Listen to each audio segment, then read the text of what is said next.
بلكتك وبيخفض البنزين يا حبيبي. جايكم بايدن وعطاكم على الراس وخفض ما بس البنزين علشان يرضى عنك يا بايدن، لأن أصلا لو في ما بس خير ما خفض البنزين، خلى أسعار النفط فوق عشان ينتفع البلد وينتفع الشعب.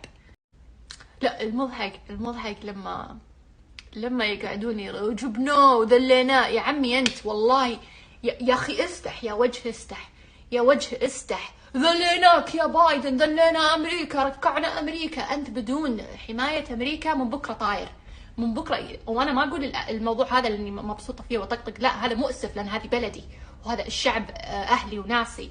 أنت من بكرة أمريكا تسحب عليك حماية، من بكرة إيران تشلك تشلك تحفرك حفر وتشيلك وتحط بدالك بلد جديد. لا تقعد تهايط علي أنت ويا أمريكا جريناها ذليناها. أقسم بالله بدون حماية الجيش الأمريكي أنت ولا شيء. فلا تقعد تهايط علي، لا تقعد تهايط علي. ذليناه ركعناه. لا نقعد نلعب على نفسنا، أوكي؟ لا نقعد نلعب على نفسنا. The Crown Prince of Saudi Arabia telling the Atlantic, quote, I do not care. How pathetic is that for the United States? Under Biden, that's how marginalized this country has become. We're just following whatever the EU does on Ukraine in this moment, and the Saudis don't even care what we do.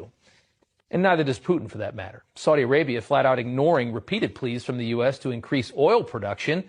They're effectively siding with Russia on this thing. We're just being ignored by the Saudis. That's how small we've become. The kingdom slamming his government on the campaign trail. We were going to, in fact, make them pay the price and make them, in fact, the pariah that they are. But now he's eager for Saudi help, saying previously he hopes they'll pump more oil so Europe can wean itself off Russian supplies, and so American drivers will see some relief at the pump. Talk about Saudi Arabia. What did Biden do to offend Saudi Arabia? The minute he took office, he decided he would not speak to MBS, the de facto ruler, Mohammed bin Salman, the son of the ruler of Saudi Arabia, who is too aged, really, to be in play at this point. But MBS was Trump's ally, so Biden basically wouldn't talk to him, literally would not talk to him on the phone. He also basically took away their terrorist designation of the Houthis, refused to send any more aid to the war in Yemen. Ditto, he basically blocked the sales of military gear that was supposed to reward the UAE for its involvement in the Abraham Accords. Basically took what was an incredibly productive and promising overture in the Middle East, the Abraham Accords, and basically junked it.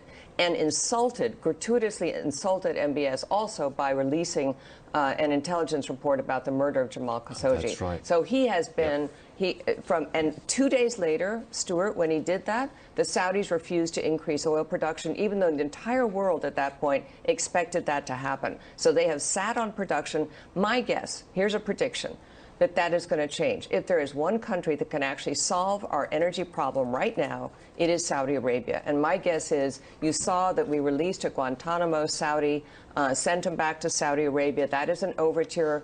Look, the Saudis would rather be allied with the West than with Russia and China, but they also are just fed up with this feckless government in the White House. And just think for a minute. When I say they're not serious people, for months and months, Biden was warning that Putin was going to invade Ukraine. What did we do about it? Did we top up the SPR? Did we line up additional supplies of? It's the image the Saudis had hoped for and the White House had hoped to avoid. There was some hope President Biden would at least be able to secure some kind of a deal on oil production and prices before returning to D.C. But when he spoke with reporters, National Security Advisor Jake Sullivan tamped down any expectations of an announcement.